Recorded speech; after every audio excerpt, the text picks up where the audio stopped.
Eh bien, bonjour à tous, bienvenue à notre webinaire des rencontres sanitaires apicoles de la région Auvergne-Rhône-Alpes. Je vous rappelle que cet événement, c'est co-organisé par l'ADA, les GTV et la FRGDS Aura. C'est déjà la sixième année qu'on organise ces rencontres. Et ce webinaire, c'est le premier de l'année. Il est intitulé Tropila et Labs, pire que Varroa. Eh bien, je vous souhaite un bon webinaire et je laisse la parole à Christophe et Muriel qui vont se présenter. Merci. Bonjour à tous et bienvenue. Je remercie aussi les organisateurs de me faire confiance pour faire cette présentation. Donc moi, je m'appelle Christophe Roy, je suis vétérinaire dans le Cantal, praticien en apiculture et membre de la commission apicole de la SNGTV. Et je participe à des groupes de travail nationaux et je collabore pour cela avec tous les acteurs que sont ADA France, ITSAP, GDS France, bien sûr, FNOSAD, etc. Et donc, je vais vous faire cette présentation en binôme avec Muriel Orlowski, que je laisse se présenter si elle veut bien. Oui, bonjour à tous. Muriel Orlowski. Donc moi, je suis technicienne à la DDPP de Valence dans la Drôme. Je suis technicienne donc en charge de la filière apicole et je suis aussi personne ressource pour la DGAL, c'est-à-dire que j'ai une partie de mon temps de travail qui est dédiée à des missions un peu plus régionales et nationales. Merci Muriel. Alors, on va commencer tout de suite pendant une présentation donc, qui devrait durer environ 45 minutes, peut-être un petit peu plus, peut-être un petit peu moins. Et puis ensuite, on dédiera le reste du temps aux questions que vous aurez très probablement. Donc, pour déjà introduire, j'allais dire, ce parasite, donc, puisqu'il s'agit bien d'un parasite qui s'appelle Tropila elaps, c'est un nom un peu compliqué, mais j'ai peur que ce soit un nom qui rentre assez rapidement dans le langage courant. Vous allez voir pourquoi. Donc, c'est un acarien qui est originaire d'Asie, qui parasite les abeilles. Alors, originellement, ce sont des abeilles asiatiques, et toutes les abeilles asiatiques sont concernées par ce parasitisme. Il y a en effet donc les abeilles qu'on connaît comme géantes, Apis laboriosa, etc., dorsata, et puis des abeilles naines, à contrario, Florea. Vous verrez que ça a une importance qu'on évoquera un petit peu plus tard dans la présentation. Il y a aussi quelque chose à savoir, c'est que on parle de Tropila elaps ici au sens large, étant entendu qu'il y a plusieurs espèces de Tropila elaps. Il y en a quatre au total, et les deux qui nous intéressent particulièrement s'appellent Tropila elaps mercedesae et Tropila elaps sclerae. Ces deux parasites sont peut-être un petit peu plus intéressants pour nous parce qu'elles ont réussi à faire ce qu'on appelle le franchissement de la barrière d'espèces, c'est-à-dire qu'elles ont réussi à passer de Apis asiatique au sens large à Apis mellifera la nôtre. Et à partir du moment où ces parasites sont passés sur notre abeille, ben, vous l'aurez compris, ils deviennent des parasites eux-mêmes de cette espèce, Apis mellifera. Et c'est écrit ici, malheureusement, comme notre Tropila elaps n'a jamais coévolué avec notre abeille, eh bien, il va y avoir des conséquences assez dramatiques, en particulier pour le couvain d'abeilles, puisque c'est un parasite du couvain d'abeilles. Alors, quand j'ai dit ça, j'imagine que vous tous avez en tête un autre acarien qui ressemble à ça. Et effectivement, tout ça constitue des points communs avec Varroa destructor. Et on va, au fil de cette présentation, comparer justement Varroa, que l'on connaît bien, avec Tropila elaps, que l'on connaît mal, voire pas du tout, pour essayer de voir dans quelle mesure, finalement, Tropila elaps aurait des effets sur nos abeilles, comment est-ce qu'on pourrait le gérer, comment est-ce qu'on pourrait peut-être même prévenir son arrivée. J'évoque la prévention de son arrivée. Et il faut bien sûr l'évoquer, en particulier en introduction ici. Actuellement, nous sommes prémunis par différents process dont on parlera plus tard, mais Propylab est absent du territoire français, et bien heureusement, et il est absent même du territoire européen. Et à ce titre, il est considéré comme un danger sanitaire réglementé, c'est-à-dire que toute suspicion devra être déclarée, je vous le rappelle ici, parce que au fur et à mesure de la présentation ensuite, je vais me concentrer sur sa biologie, sur les moyens de lutte, sur les moyens de le dépister, mais j'évoquerai un petit peu moins le côté réglementaire qui, lui, sera abordé par Muriel de la DDPP de la Drôme. Alors, comme je l'ai dit, nous connaissons assez bien tous Varroa Destructor et donc au fur et à mesure de cette première partie de la présentation, on va essayer de chercher des points de comparaison, des similitudes, des différences et vous allez voir qu'il y a à la fois des similitudes et des différences mais qui sont lourdes de conséquences parfois. Alors déjà, avant d'aller plus loin, qu'en est-il déjà de ce parasite et de sa ressemblance ou pas avec Varroa? Alors ici, vous avez les deux exemplaires, les deux espèces qui sont représentées, deux spécimens, avec, vous reconnaissez les deux varroas sans doute, qui sont rouge brique, qui sont plein centre de la photo, et puis le petit rond rouge qui encadre, qui entoure un Tropila elaps. Alors la photo est extrêmement grossie, c'est pour ça qu'elle peut peut-être vous apparaître un petit peu pixelisée, un petit peu floue. Elle est extrêmement grossie pour pouvoir justement vous montrer ce Tropila elaps.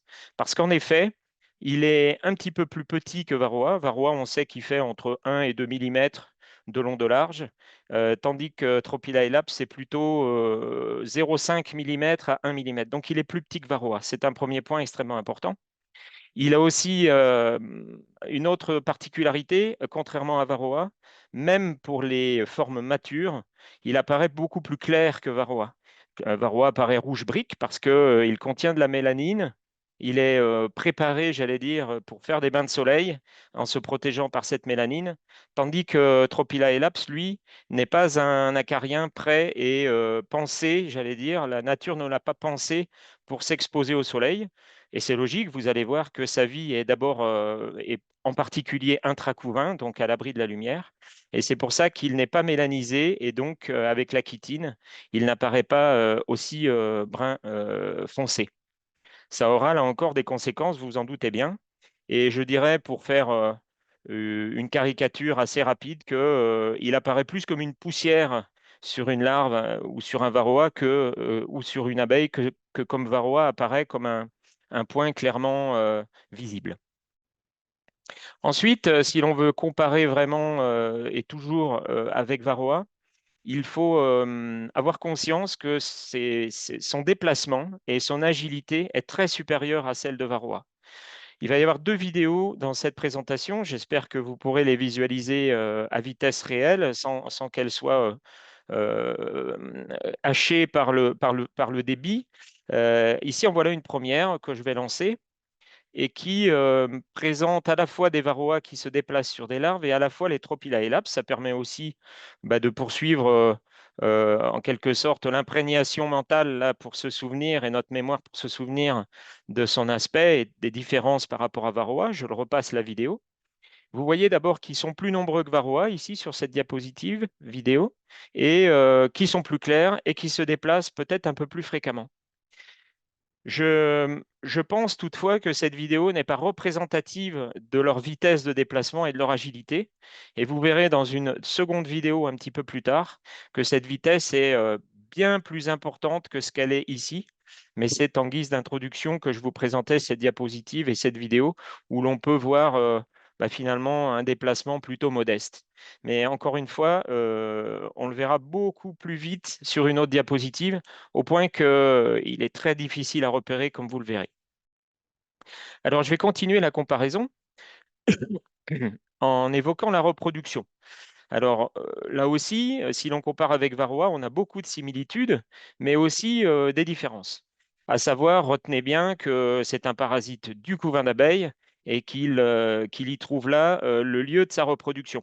Donc, comme Varroa, il va pénétrer dans des alvéoles juste en amont de l'operculation. Et puis, sous l'opercule va se dérouler les diverses phases de sa reproduction, la ponte de la femelle mature, le développement, les différentes mues, la libération d'exuvies, etc., etc., la défécation, pour arriver à terme, alors que l'ouvrière ou le faux-bourdon va émerger, à la libération d'un certain nombre de petits qui seront des femelles. La différence et les différences, s'il doit y en avoir avec Varroa, et vous allez voir que tout cela est extrêmement lourd de conséquences, c'est que d'abord, il n'y a pas d'attractivité particulière, semble-t-il, pour le couvain de Faux-Bourdon. Donc, contrairement à notre Apis mellifera et varroa, ben, on n'a pas de raison de trouver plus de ce parasite dans les alvéoles de faux-bourdon, même si, je dois l'avouer et je dois aussi le préciser, il n'y a pas consensus scientifique là-dessus. Donc, dans certaines zones du monde, on considère qu'il y a une petite attractivité, puis dans d'autres zones, on considère qu'elle n'existe pas. C'est presque anecdotique ce point-là par rapport au reste. Ce qu'il faut avoir compris aussi, c'est que, et très étonnamment, cette femelle de Tropila elaps, dès lors qu'elle a pénétré dans une cellule, elle peut pondre des mâles et des femelles sans même s'accoupler. C'est un phénomène biologique qu'on appelle la deutérotochie. Et cette deutérotochie va entraîner l'absence de nécessité d'accouplement. Alors que pour la femelle varroa, elle va pondre d'abord un mâle et ensuite elle va pondre des femelles. Et les différentes femelles vont devoir s'accoupler avec leurs frères mâles une fois matures pour devenir elles-mêmes des femelles matures. Ici, ça n'est pas le cas. Et la femelle Tropila elaps va donc pondre d'emblée des femelles qui elles-mêmes seront directement aptes, une fois leur émergence, à pondre sans même s'accoupler. Ça veut dire que tout va beaucoup plus vite. Tout va beaucoup plus vite et tout va beaucoup plus vite aussi parce que la femelle varroa, il lui faut à peu près pondre un œuf toutes les 30 heures. On estime à peu près à 30 heures l'intervalle entre la ponte de 2 œufs. Ici, c'est que 24 heures. Alors, ça paraît des petites différences, mais ces petites différences mis bout à bout vont entraîner une puissance reproductrice, une fécondité très, très importante. Et puis le deuxième phénomène qui accélère, ou le troisième qui accélère aussi sa vitesse de reproduction comparée à varroa, c'est l'absence de nécessité de phorésie. En effet, c'est souvent méconnu ou c'est plutôt oublié, mais varroa, pour pouvoir se reproduire, eh bien, les deux phases sont essentielles, à savoir une phase donc, de multiplication dans le couvain, mais aussi une phase de phorésie. Varroa, les femelles doivent passer sur des abeilles un certain temps, parfois un peu plus que d'autres, mais en général, on estime à 2, 3, 4 jours. Et cette phase de phorésie est indispensable pour que la femelle varroa devienne mature elle-même, se nourrisse de corps gras et améliore sa fécondité. Ici, avec Tropila elaps, la phorésie est facultative. Ainsi, une femelle varroa qui sort va passer sur une abeille, tandis qu'une femelle Tropila elaps qui sort peut très rapidement repénétrer dans une cellule et s'y remultiplier. Alors vous comprenez bien que tout ça va entraîner une extrême efficacité du cycle reproducteur et on estime, alors peut-être à tort, mais ce sont des chiffres qui sont évoqués parfois, que la vitesse de multiplication de Tropila elaps est à peu près 10 à 20 fois supérieure à celle de varroa. Je viens de le dire, la reproduction est plus rapide, plus efficace. Et si on voulait avoir quelques données chiffrées, on sait que varroa, en termes de fitness, c'est-à-dire qu'il ne suffit pas pour varroa de pondre et de produire des femelles matures, il faut qu'ensuite elles arrivent elles-mêmes à devenir des reproductrices. Et il y a de la perte, il y a de la perte en cours de route avec des femelles qui ne s'accoupleront pas ou bien qui tomberont avant même de pouvoir avoir cette phase phorétique, etc., etc. Donc, à partir d'une femelle varroa, on estime que dans une alvéole d'ouvrière, on arrive à 1,6. Donc, une femelle en donne 1,6. Alors, les 1,6 n'existent pas, retenez 1 à 2, évidemment. Et puis, dans une alvéole de faux-bourdon, on est plutôt à 2,6. Ça donne un ordre d'idée de la vitesse à laquelle varroa se multiplie. À partir d'une femelle, on en obtient 1,6 ou 2,6. Tropila elaps, c'est à peu près le double. Donc, on obtient 3 à partir d'une dans une cellule d'ouvrière et jusqu'à 4, 5 à partir d'une femelle pour une cellule de faux-bourdon. Donc, vous comprenez, là encore, ça illustre encore mieux le fait que Tropila elaps va aller beaucoup plus vite dans sa multiplication. Une autre différence qui est extrêmement lourde aussi de conséquences et qui relève plutôt des effets sur la santé du couvain, c'est le mode d'alimentation. En effet, pour varroa, je vous le rappelle aussi, ça permet de réviser varroa. Je vous rappelle que varroa, quand il est sous l'opercule, eh bien, seule la femelle en fait mature, la maman, est capable de percer la cuticule de la larve et ainsi de créer une effraction qui va permettre de se nourrir. Et les petits, les deux tauronymphes, etc., donc ses filles et son fils, vont se nourrir à partir de ce point unique de blessure de la larve. En revanche, pour Tropila elaps, ça n'est pas ça, puisque tous les animaux sont capables et ont la capacité de perforer la cuticule de la larve et de se nourrir chacune dans un lieu différent. Généralement, c'est la zone ventrale de la larve. Et là, vous voyez sur cette photo, par exemple, que tous les petits points noirs qui sont présents constituent pour chacun des lieux d'alimentation avec des ponctions d'hémolymphe et autant de blessures donc de la larve. Si on avait la même image pour Varroa, on aurait un seul point par femelle, alors peut-être 2 ou 3 points s'il y a 2 ou 3 femelles Varroa qui sont entrées ensemble dans l'alvéole. Mais globalement, le nombre de blessures est très très petit par rapport à ce que Tropila elaps induit sur les larves qu'il parasite. Ça veut dire que derrière, toutes ces blessures vont être lourdes pour les futures abeilles émergentes. Outre le fait que, évidemment, comme pour Varroa, Tropila elaps transmet tous les mêmes virus que Varroa, le DWV en particulier, on le connaît. Tropila elaps, c'est la même chose.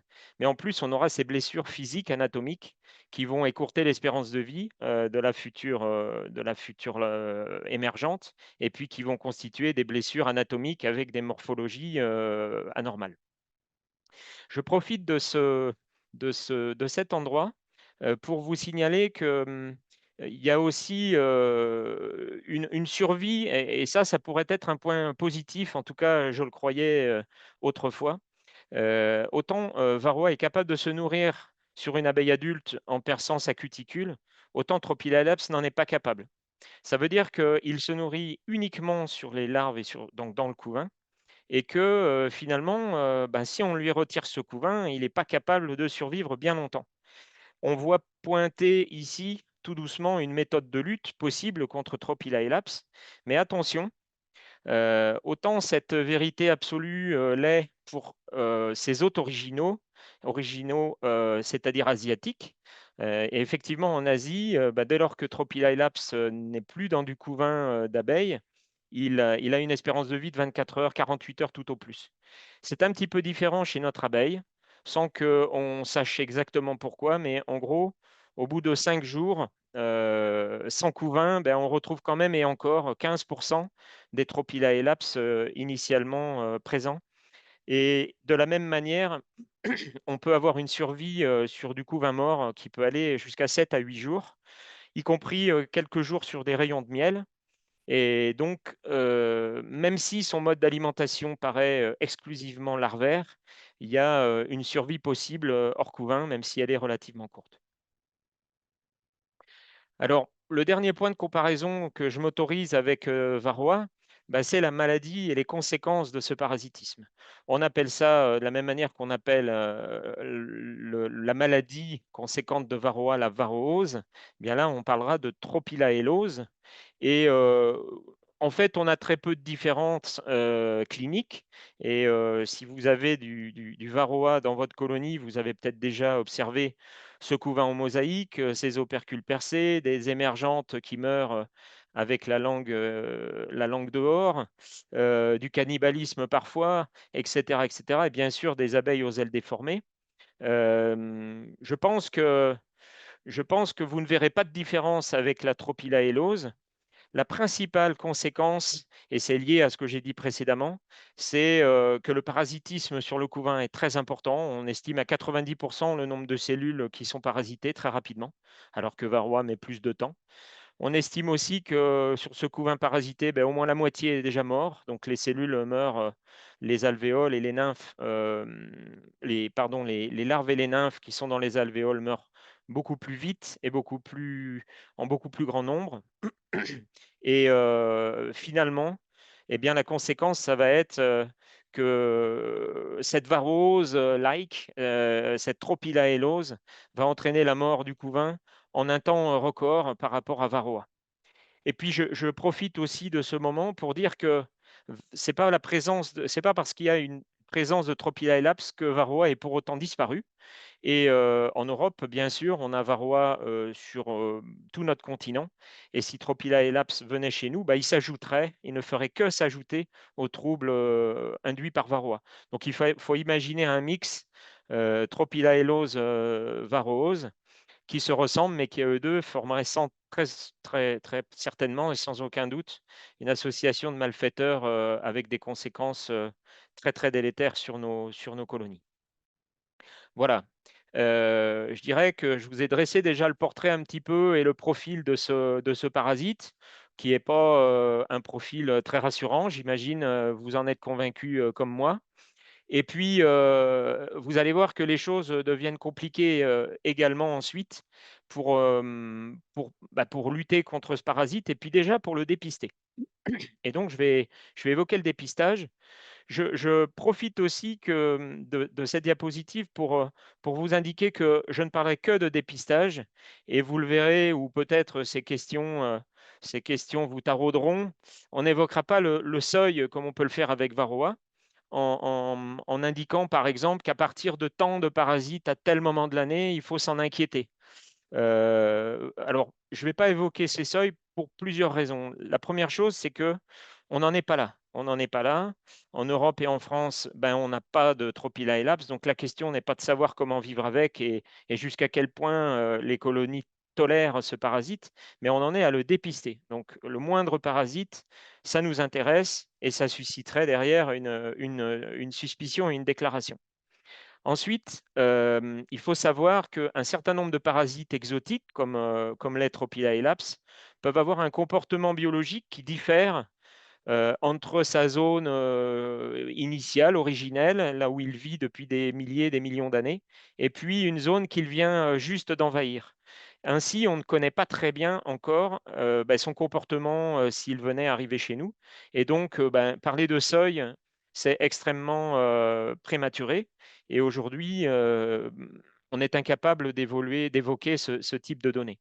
Et enfin, et ça c'est un avis personnel, quand on voit sa capacité de multiplication et sa vitesse de multiplication, il est probable que l'objectif, c'est de rester sur le zéro. Et il n'est pas certain qu'on puisse évoquer la notion de seuil avec Tropila elaps comme on le fait avec Varroa, puisque la tolérance d'une colonie avec Tropila elaps risque d'être extrêmement faible. Donc, oublions pour le moment la notion de seuil. Alors le dépistage. Le dépistage, c'est un parasite du couvain, vous l'avez compris, et presque exclusif du couvain, et donc s'applique les mêmes méthodes un petit peu que pour Varroa. Alors Varroa, je vous les ai rassemblés ici, on peut le mettre en évidence sur les abeilles, on parle de Varroa phorétique, on peut le trouver dans le couvain, là où il se multiplie, on peut le trouver aussi sur les planchers, vous le savez, en collectant les débris qui peuvent être tombés sur un plancher pendant quelques jours, plusieurs jours. Pour Tropila elaps, c'est la même chose. On va pouvoir utiliser ces trois méthodes. Ça, c'est la partie rassurante. Ça ne changera pas grand-chose à nos habitudes. En revanche, eh bien, parce que c'est un parasite quasi exclusif du couvain, c'est bien et bien dans le couvain qu'il faut le chercher en priorité. On a peu de chances de le trouver sur les abeilles et on a peu de chances de le trouver sur les planchers. Et je vais vous décrire ces méthodes en quelques diapositives pour vous montrer un petit peu les difficultés qu'on peut rencontrer à chaque fois. Alors, dans le couvain, c'est clairement la méthode la plus sensible. Ça consiste uniquement à désoperculer du couvain et puis à observer et à regarder si on trouve du parasite. La difficulté, c'est que, un, il va très vite et que, deux, il est difficile à voir. Et donc, en quelques secondes, dès qu'on a désoperculé, qu'on a sorti une nymphe ou une larve, il va y avoir très rapidement une fuite qui va faire qu'on ne le verra pas. Et pour illustrer ça, eh bien, je vais vous montrer une vidéo. J'espère que vous la verrez là aussi non hachée et je vais la lancer maintenant. Je vous laisse l'observer. J'espère que vous êtes bien réveillés parce que vous voyez ou vous ne voyez pas, vous n'avez peut-être pas vu, elle vient de se terminer, elle dure entre 7 et 10 secondes. Je vais la repasser une seconde fois pour que vous puissiez avoir une seconde chance d'observer bien les parasites.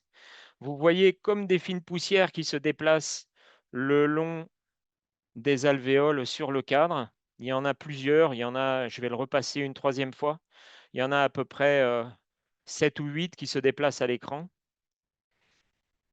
Et donc, vous mesurez ici la vitesse de déplacement, la couleur qui est plutôt qui mime un petit peu la couleur de la cire ici, et donc la difficulté qu'on peut avoir à le voir. Alors, pour ceux qui ne l'auront pas vu, je l'ai passé 3 fois, je vais m'arrêter là, mais pour ceux qui ne l'auront pas vu, il y a le replay, vous pourrez vous le passer peut-être un petit peu au ralenti.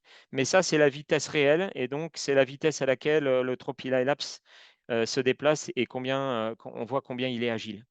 Ça veut dire, vous l'avez compris, que des operculés, ce n'est pas si simple pour l'observer. Et c'est pour ça que, je vous le dis à titre d'information, des chercheurs, Uzunov ici, a développé une méthode qui en dit long sur la difficulté. Alors, peut-être certains reconnaîtront ces bandes. C'est des bandes qu'on utilise pour l'épilation chez l'homme et la femme, pour l'épilation de tous les jours, j'allais dire. Et donc, vous mettez cette bande, ce strip-là, cette bande de cire très fine, vous la retirez d'un coup d'un seul, par un geste rapide, et en fait, vous allez désoperculer une grande quantité de cellules en un seul moment, en un seul instant, et vous allez ainsi mettre à nu les tropilailaps qui pourraient se trouver dans les alvéoles. Uzunov, pour la raison qui est dite précédemment, c'est-à-dire que c'est un parasite qui va très très vite, lui, il propose de filmer. C'est pour ça que vous voyez un petit appareil photo, un smartphone, un téléphone portable au-dessus. Il va filmer la séquence, et ensuite il va passer au ralenti cette séquence à l'ordinateur ou sur son écran pour pouvoir visualiser les tropilailaps tranquillement, parce que l'œil humain parfois a du mal à repérer ces parasites. Donc vous avez compris, c'est pas si simple que ça dans le couvain, alors que c'est la meilleure méthode. Et si on doit là aussi comparer avec Varroa, vous avez ici les méthodes classiques au sucre glace. Oui, ça fonctionne. C'est sans doute la méthode la plus adaptée, parce que pour le CO2 ou les lavages au sens large, eh bien, des chercheurs ont mis en évidence que le Tropilailaps, on avait du mal à le détacher des abeilles, donc on avait une bien moindre sensibilité. On avait du mal en fait à les observer. Donc, très peu de propylaelaps phorétiques, donc dans tous les cas, ça ne va pas être très sensible. On va de toute façon avoir du mal à les trouver. Mais si on devait le faire, c'est le sucre glace la meilleure méthode. Je vous le dis ici quand même parce que d'ores et déjà, vous faites peut-être tous, je l'espère, des comptages de recherche, de dépistage et d'un niveau d'infestation pour Varroa. Au sucre glace, pensez que si vous deviez voir d'autres acariens parasites, pensez que Tropylaelaps fait partie malheureusement de ces possibilités. Et puis sur les langes, c'est tout aussi possible, mais tout aussi difficile que Varroa, parce que là aussi, le parasite est tellement petit qu'il est extrêmement difficile à repérer, et mélanger au débris, ça devient mission impossible. Et ce qui est conseillé, si on devait faire du dépistage par cette méthode, ce serait de laisser simplement le lange 24 heures, rien de plus, pour pouvoir voilà, avoir une chance de le repérer. Bien sûr, avec un lange graissé, puisque là encore, ses capacités d'agilité de déplacement vont lui permettre de remonter dans la ruche si le lange n'est pas graissé. Voilà, très difficile de le dépister, vous l'avez compris. Et si on devait, pour terminer, parler de fréquence, rappelez-vous, hein, sa vitesse de multiplication est telle qu'on ne pourrait pas se permettre, comme on peut le faire parfois aujourd'hui, d'attendre juin-juillet pour le rechercher. Ici, on parle d'un dépistage non pas toute l'année, mais presque, avec une fréquence de recherche qui au moins est plus précoce que pour Varroa. Et donc, dès le début du printemps, alors le printemps, c'est variable selon les endroits où nous habitons, mais pour les uns, ce sera mars, pour les autres, ce sera avril peut-être. Et c'est la période à laquelle on peut d'ores et déjà le dépister avec une fréquence mensuelle ou tous les 2 mois. Si jamais on devait en arriver là, quelles sont les méthodes de lutte? Peut-on positiver un petit peu? Alors oui et non. Oui, parce que on peut retenir que tout ce qu'on utilise pour Varroa, c'est efficace aussi sur Tropylaelaps, mais avec les mêmes limites, à savoir les résistances sont tout à fait possibles, les résidus dans les produits de la ruche aussi, donc on ne peut pas les utiliser n'importe comment. Les effets secondaires, il peut y en avoir, en particulier avec l'acide formique. Et il faut aussi tenir compte de la biologie particulière de Tropylaelaps. Et quand je dis biologie particulière, je pense au fait qu'il est d'abord et avant tout dans le couvain, très peu phorétique. Ça veut dire que les effets flash qui ont généralement pour objet de tuer des varroas phorétiques ne présentent pas beaucoup d'intérêt ici. Et il faudra préférer des médicaments à libération lente qui sont très présents dans la ruche pendant une longue période et qui sont placés évidemment dans le couvain puisque la période phorétique est très courte. Et donc si on veut avoir le temps d'agir, la possibilité de faire se rencontrer un Tropila elaps et un acaricide, il faut qu'ils soient placés au bon endroit en particulier. On peut faire peut-être une exception avec l'acide formique, dont vous savez qu'il agit sur varroa à la fois sur les phorétiques et sur le couvain.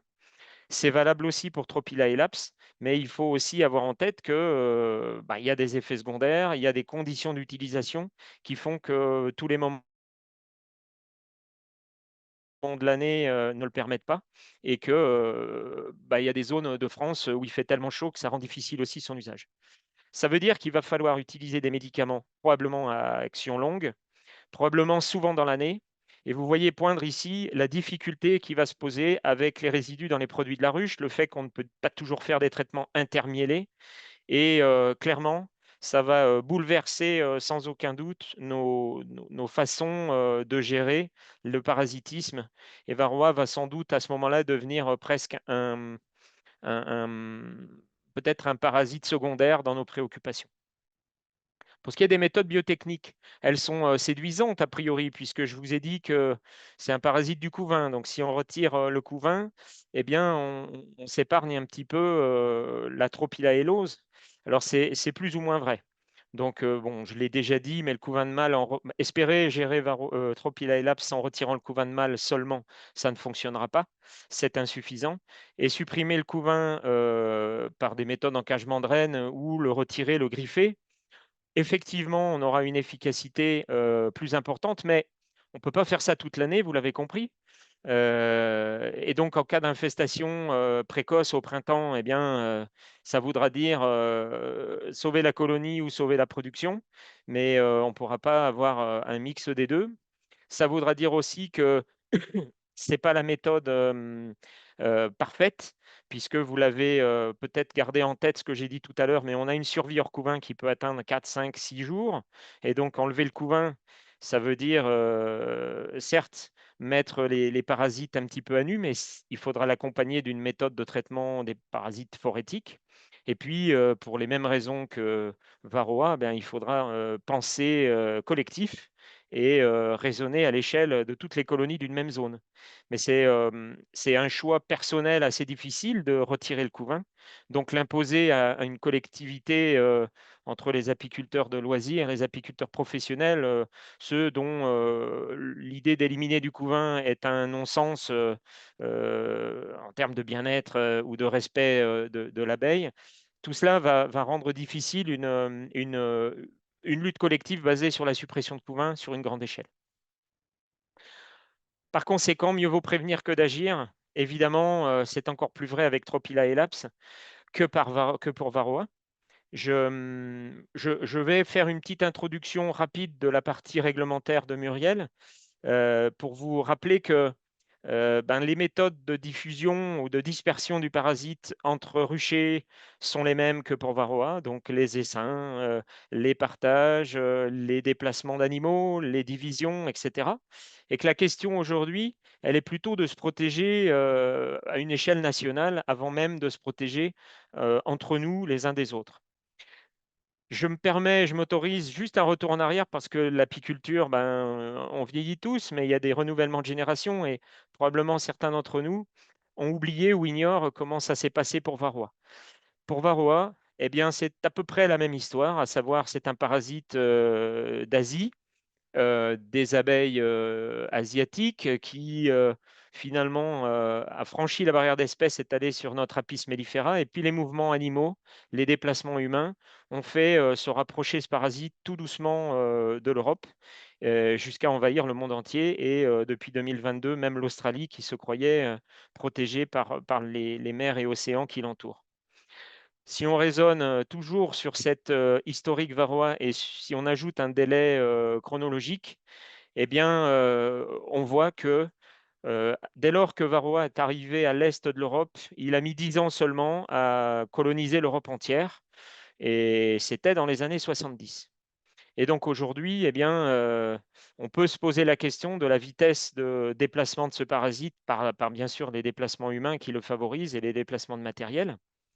Et aujourd'hui, certains d'entre vous peut-être l'ignorent, si on cherche à savoir où il est, et c'est ce qui motive en grande partie cette présentation d'aujourd'hui, c'est qu'il est déjà en Europe de l'Est, puisqu'on connaît sa présence dans les zones de guerre Ukraine-Russie actuelles. On connaît sa présence en Géorgie. On imagine aussi sa présence peut-être dans d'autres pays du monde, en Iran par exemple, dans sans doute d'autres d'autres anciens pays de l'ancienne URSS. Et, et donc, on est dans une situation des années 70 avec Varroa pour Trophilaelaps. On craint donc qu'il arrive chez nous. Peut-être même est-il plus près que l'on pense parce que malheureusement, eh bien, pour savoir où les parasites se trouvent, il faut que les pays jouent le jeu, c'est-à-dire qu'ils signalent la présence du parasite sur leur territoire, ce qui n'est pas toujours le cas. La Russie notamment a mis beaucoup de temps à signaler cette présence. Et puis, il y a un décalage dans le temps, indéniablement. On a eu connaissance de la présence en Russie entre 1 et 2 ans après son arrivée, ce parasite, qui lui-même a peut-être été détecté quelques mois, quelques années après son arrivée. Donc, il faut imaginer que cette carte, qui est pourtant une carte actualisée de 2025, ça n'indique que notre niveau de connaissance. Il est possible que ce parasite soit d'ores et déjà plus près, et on a une grande crainte, notamment pour la Turquie. Cette évolution, ce progrès du parasite, il pourrait se faire de façon naturelle par un simple essaimage et mouvement biologique, mais il faudrait des décennies pour qu'il arrive jusqu'à nous. C'est donc très probablement des déplacements artificiels qui le font progresser géographiquement aussi vite. L'importation de matériel contaminé, les ruches sales, le couvain mort, j'ai dit qu'il pouvait y avoir une survie de quelques jours. L'importation passive involontaire d'abeilles qui vient de l'autre bout du monde.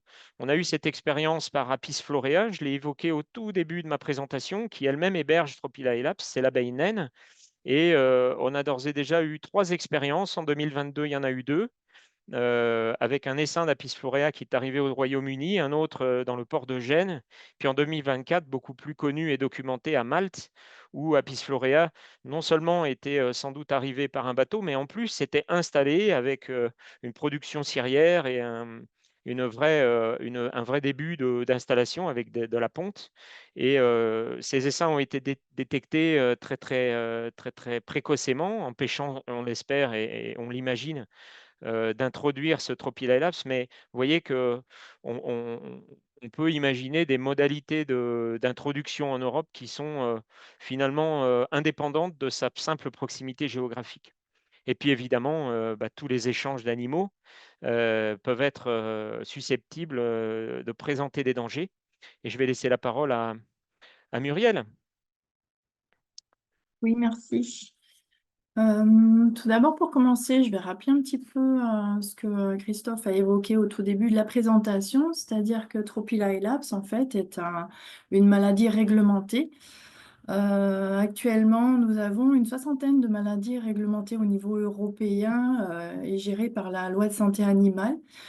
Trophilaelaps, au même titre que Eitina tumida, donc le petit coléoptère des ruches, est classé D et E, c'est-à-dire que ce sont des parasites à surveillance obligatoire. C'est-à-dire que tout un chacun doit savoir le reconnaître et savoir déclarer toute suspicion de présence. C'est pour ça, entre autres, aussi qu'on fait ce webinaire et qu'on essaye de diffuser l'information pour savoir à quoi ça ressemble et à quoi s'attendre. Classé DE, ça veut dire aussi donc il y a une surveillance obligatoire, une déclaration de suspicion obligatoire et des restrictions de mouvement. Donc pour rejoindre ce que Christophe vient de dire tout à l'heure. Comme dit, c'est un parasite qu'on dit exotique, c'est-à-dire que pour l'instant, il n'est pas présent en Union européenne, d'où la réglementation qui permet d'essayer de gérer les mouvements et d'éviter toute introduction. C'est ce que je vais vous présenter là tout de suite. Tout d'abord, je vais vous rappeler qu'il existe deux types de mouvements d'introduction. Les mouvements où les animaux, les abeilles, sont d'origine de l'Union européenne, d'un État membre. Donc, on parle d'échanges intracommunautaires. Là, on parle d'échanges harmonisés dans le sens où, en fait, tous les pays sont mis d'accord sur les maladies réglementées, sur les modalités de surveillance et les modalités de lutte. Donc, dans ce cadre-là, pour une origine intracommunautaire, en fait, tous les échanges d'apidés sont autorisés, c'est-à-dire essaims, colonies, paquets d'abeilles, reines d'abeilles. En fait, les abeilles, sous toutes leurs formes, sont autorisées à être échangées entre États membres, sauf s'ils sont originaires de zones soumises à restriction. Donc, on sait très bien par rapport à la présence d'Etina tumida en Italie, dans Calabre et puis en Sicile, qu'il y a des zones de restriction autour des foyers, largement autour des foyers, plus de 100 km, pour éviter justement de disperser Etina. Mais voilà, en dehors des zones de présence, les mouvements de toutes sortes d'apidés sont autorisés entre États membres, à condition d'être accompagné d'un certificat sanitaire. Alors, ces certificats sanitaires sont gérés auprès de nous dans un outil qui s'appelle TraceNT. En fait, ce certificat sanitaire, c'est une garantie que les abeilles d'origine proviennent d'emplacements qui sont hors zone soumise à restriction et qu'il y a eu visite par un vétérinaire et que ces colonies sont suivies d'un point de vue sanitaire. Je précise que pour toute personne qui fait un certificat, toute personne doit être enregistrée au préalable dans l'outil TraceNT. Donc, que ce soit le fournisseur d'un pays membre ou le destinataire. Et bien sûr, il y a une obligation de traçabilité durant toute la saison, c'est-à-dire que toute colonie introduite d'un pays membre ou toute reine introduite dans une colonie française doit être tracée. On doit pouvoir reconnaître la colonie qui héberge la reine qui a été introduite. Cette traçabilité doit être reportée vers des clients, c'est-à-dire que si la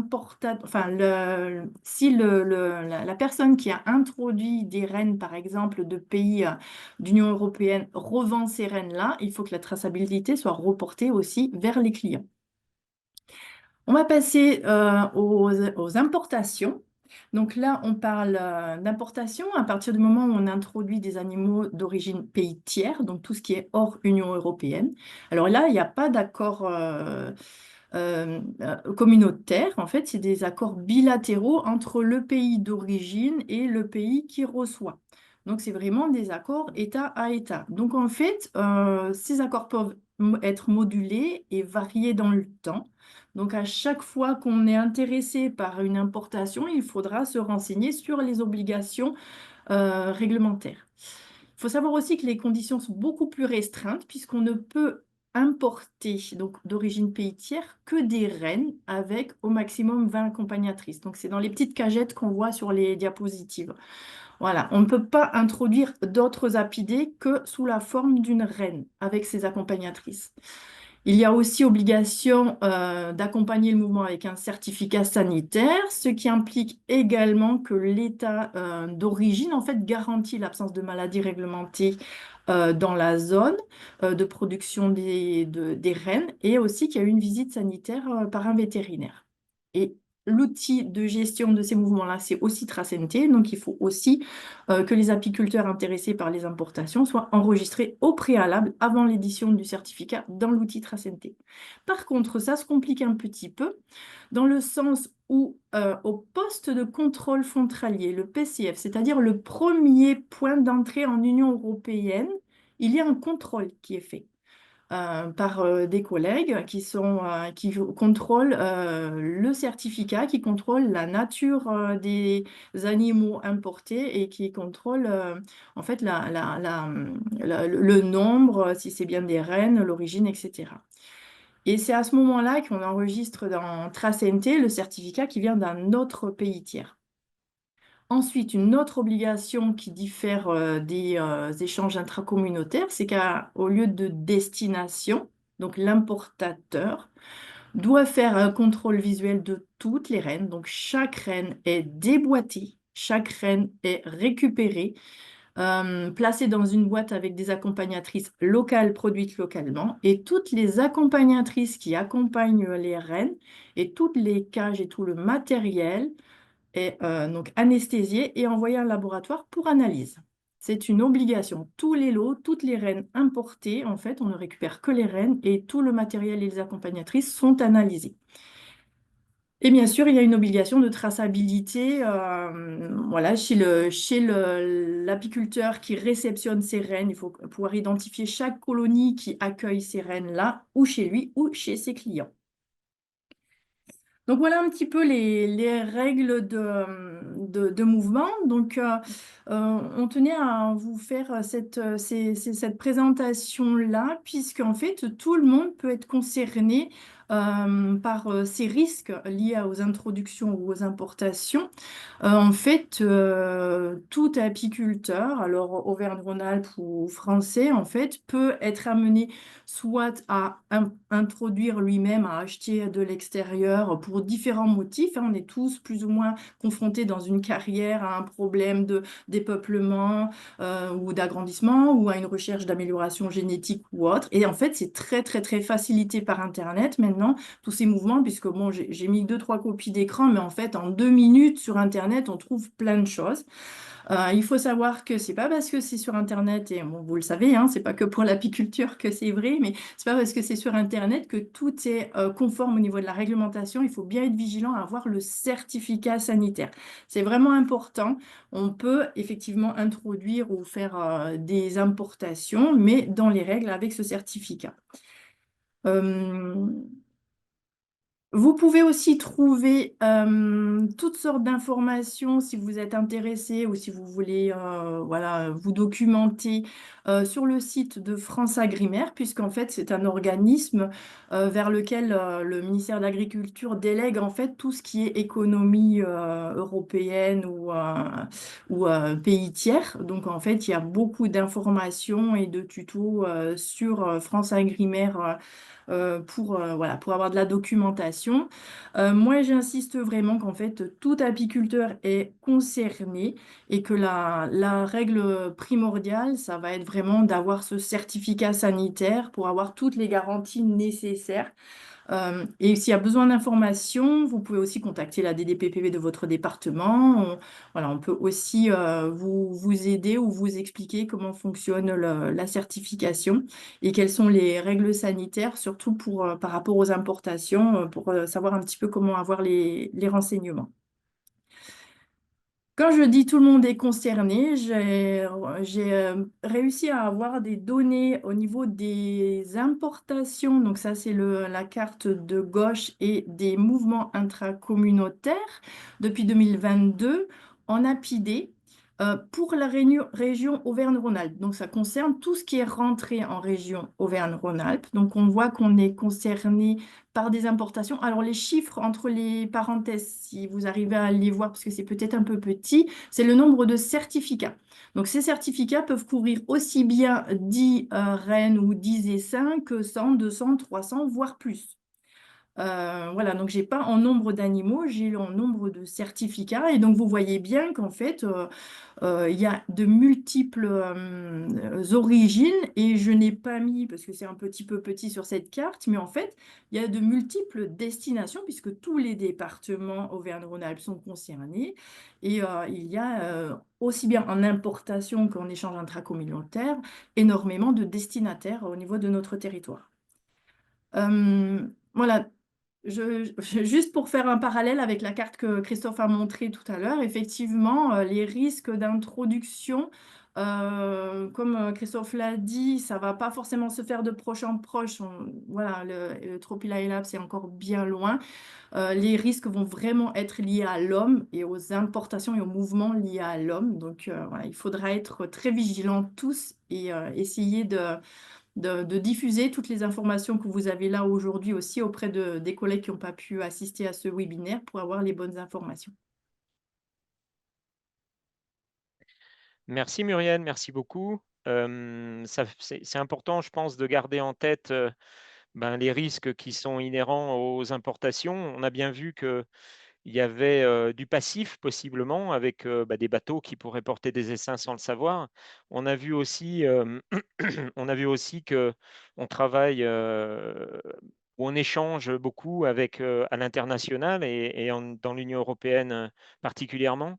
Je pense que si on voulait raisonner de façon simpliste, on dirait ben, il y a la Bulgarie, la Grèce qui sont assez proches voilà, de l'Ukraine, qui sont plus à l'est de l'Europe. Et c'est avec ces pays-là qu'il faut avoir une vigilance accrue. Ce n'est pas tout à fait vrai. Sans doute, c'est plus possible ou probable que le parasite arrive par l'est, mais on sait bien aussi que par expérience et malheureusement, il y a eu de nombreux exemples que le danger ne vient pas toujours de là où l'on pense. Et les échanges avec l'Espagne, par exemple, pour ne citer que l'Espagne, sont peut-être plus importants en termes de risque qu'ils le sont avec la Bulgarie. On n'en sait rien. Donc il faut raisonner de façon équivalente dès lors qu'on importe ou qu'on fait venir. Donc on importe d'un pays tiers ou qu'on échange avec un produit avec un pays européen, il faut avoir conscience qu'il y a risque et que ce risque, il est maîtrisé sur le papier par tout ce qu'a présenté Muriel et les divers contrôles. Et je pense que par cette voie-là, on est à peu près tranquille. Par contre, il ne faut absolument pas tenter le diable et acheter des choses sans ces garanties sanitaires. C'est extrêmement important pour vous qui importerez, mais pour tous, puisque le danger, vous l'avez compris, on le partagera ensuite. Alors, je vais conclure en 2 diapos pour vous rappeler que si vous cherchez d'autres informations, il y en a, hein, c'est un parasite qu'on connaît quand même et pour lequel il y avait une vigilance, qui existait depuis déjà, 10 ans. On s'était dit: «Il est possible qu'il se rapproche» et donc il y a des dispositifs, des flyers, des leaflets, vous pouvez télécharger des choses sur le site du ministère de l'Agriculture notamment. Mais c'était bien d'en parler et de comprendre un petit peu, à qui on avait affaire. Je conclus sur cette diapositive pour vous dire que, vous l'avez compris, s'il arrivait en France, bien, la police sanitaire s'appliquerait et donc l'éradication serait l'objectif. Mais pour qu'elle soit efficace, il faut absolument que, l'alerte soit déclenchée, dès l'arrivée du parasite et donc toute suspicion, il est indispensable qu'elle soit immédiatement, décrite. C'est vrai aussi que l'éradication serait difficile si on n'arrive pas à le dépister tout doucement, mais aussi parce que, même sans présumer de sa biologie et de son adaptation en France, le réchauffement climatique lui est favorable. On sait par exemple aujourd'hui que l'on a du couvain pratiquement toute l'année dans certaines régions de France, et comme il se multiplie dans le couvain, il y verrait vraiment que du bonheur. On sait aussi, pour aggraver encore tout ce que j'ai pu dire avant, qu'il est capable, et on ne se l'explique pas, mais dans certains pays du monde où les hivers sont froids, il est capable de survivre à l'hiver. On pense à la Corée du Nord, on pense à la Chine, où il survit à des périodes hivernales un petit peu longues. Donc n'imaginons pas non plus que des hivers longs en viendraient à bout. Il ferait que s'additionner aux autres. Varroa, j'en ai parlé, mais aussi le frelon, Nosema, peut-être à d'autres, malheureusement, parasites exotiques qu'on n'a pas encore, comme Aetina tumida. Et en conséquence, il modifierait là aussi profondément notre rapport à l'abeille dans les méthodes de traitement, dans le suivi, dans la surveillance, dans les dépistages, etc., etc. J'en ai suffisamment parlé. Donc, je pense qu'on a tous intérêt collectivement à être vigilants et à parler autour de nous de ce parasite, comme l'a dit Muriel, et voilà, à s'informer. Alors, c'est pas à vous que je dois le dire, puisque vous êtes plus de 100, 150 à être présents et c'est vous qui êtes les plus motivés pour s'informer, mais n'hésitez pas voilà, à continuer à en discuter. Et puis je pense qu'il y aura comme il y en a déjà eu d'ailleurs, des communications dans les journaux, la vulgarisation, les journaux apicoles et autres. En notre nom commun, je pense, avec Muriel, on vous remercie tous de votre attention. Merci beaucoup. On vous donne rendez-vous, il y aura 2 autres webinaires en 2025, donc vous verrez passer, les infos. Je vous laisse un petit peu, le suspense. Et ben, je vous souhaite à tous une très bonne journée et puis, à bientôt.